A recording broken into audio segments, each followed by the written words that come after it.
Hey friends, welcome back to the Special Kind of Motherhood podcast. I hope you guys are having a wonderful week. Today on the podcast, we are going to talk about the first step to spending 30 minutes a week to get your garden ready to grow this spring. And I'm going to just go over it with you.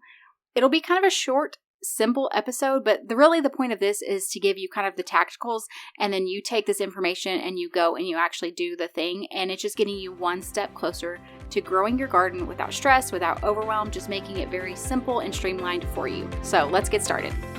Hi friend, do you dream of having a garden but you don't know where to start? Do you want to switch to more natural products but feel overwhelmed by all the options? Do you believe that a holistic lifestyle would help your special needs kiddo but you're daunted by all the information out there? Welcome to the Special Kind of Motherhood podcast, where you will learn how to work towards your dream for homesteading, gardening, and holistic living in small, simple steps that won't overwhelm you. Hi, I'm Ashley. I'm a wife, Jesus follower, and mom to some amazing kids. As some of my kids began experiencing health struggles and developmental delays, I decided it was time to switch to a holistic lifestyle.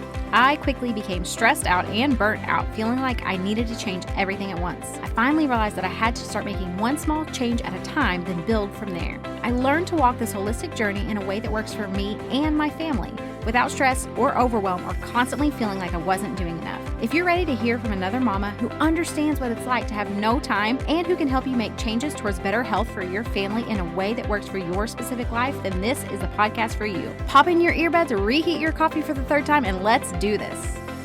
Friends, are you so excited about growing a garden this year, but at the same time, you feel like you need all the help, you need a good, solid community to support you, to answer your questions, and all of that along the way? Well, come join us over at our free Facebook community, where you can ask your gardening questions, learn from other people, and just get good gardening encouragement. For the 2024 gardening season, you can find us over at bit.ly/motherhoodcommunity. That's bit.ly/motherhoodcommunity. I can't wait to see you over there. All right, so let's go ahead and just dig into this. And I want to share with you, this is what my gardening planning looks like, kind of the process that I do every year. And I do want to say that this has really grown and evolved over the years.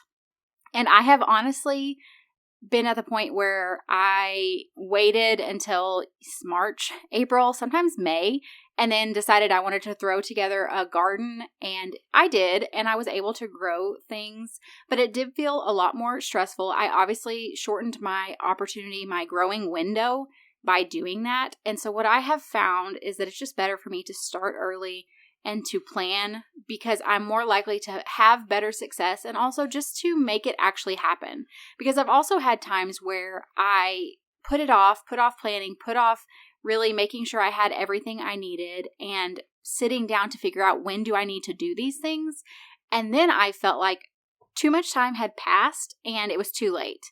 And I want to share with you that one thing I've really learned over the years is that more times than not, it is actually not too late to start a garden. Now, obviously, this depends on where you live, what growing zone you're in, because people who have a very early frost date, they don't have as big of a window as I do. I live in, I think I'm now in 7B with the updated zones, but so I have a pretty big window. At the same time, though, even if you do have that smaller window and you are looking at possibly having an early frost, you still have plenty of opportunity to grow things that would be a little bit more frost hardy. So I just want to encourage you that even if you start on this and maybe time gets away from you, for one thing, I have been there, and I wish that I would have gone back and been able to tell myself, hey, even though it's May or June and you forgot or you had these good intentions but you didn't do it, there's actually still time for you to grow a lot of stuff. And so that's what I want to encourage you is we're starting out this year and we're getting these plans going. But I also understand that life happens.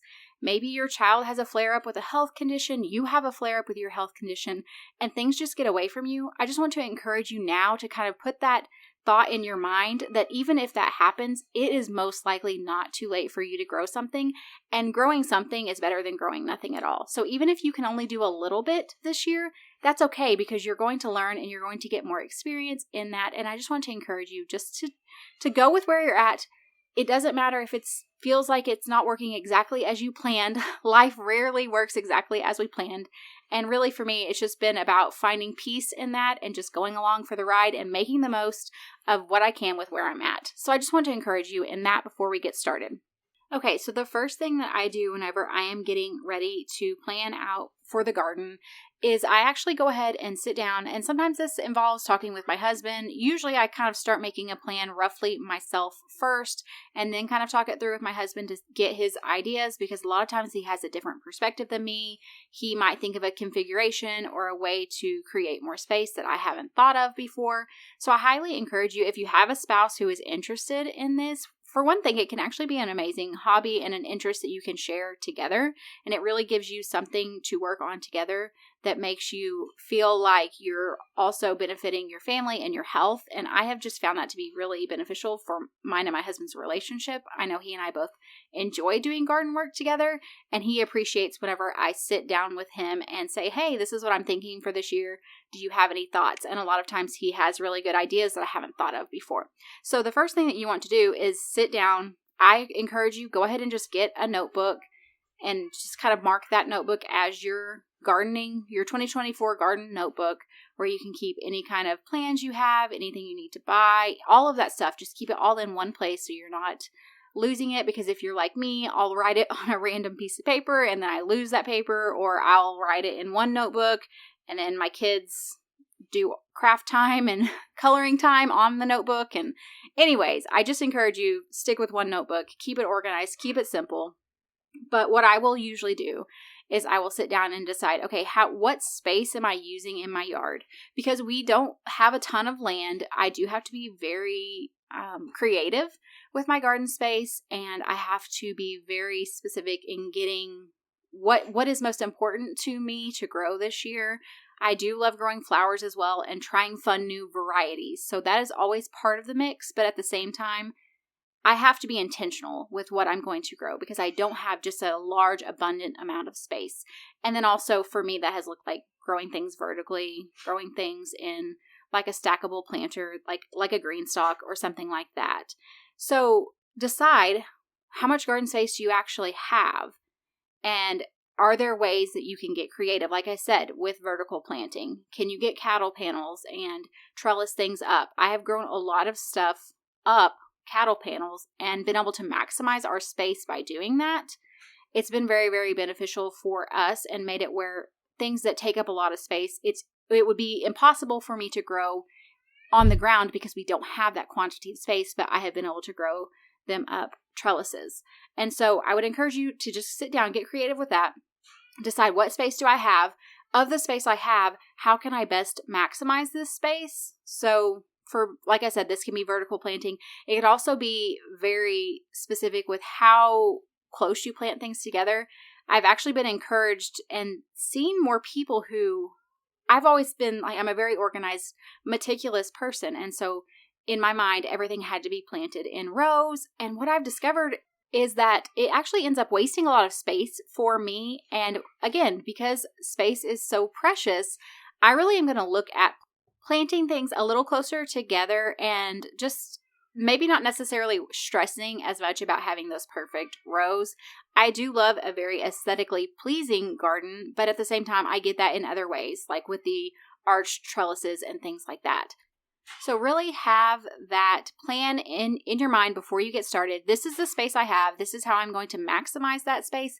And then what I would say after you have done that is the next thing you're going to want to do is you're going to want to sit down and make a list of the things that you would like to grow. This could be things, like I said, flowers. It could be different types of herbs. I love to grow herbs, like obviously for cooking, but then also to make tinctures and different herbal remedies and things like that. That really just depends on your specific family.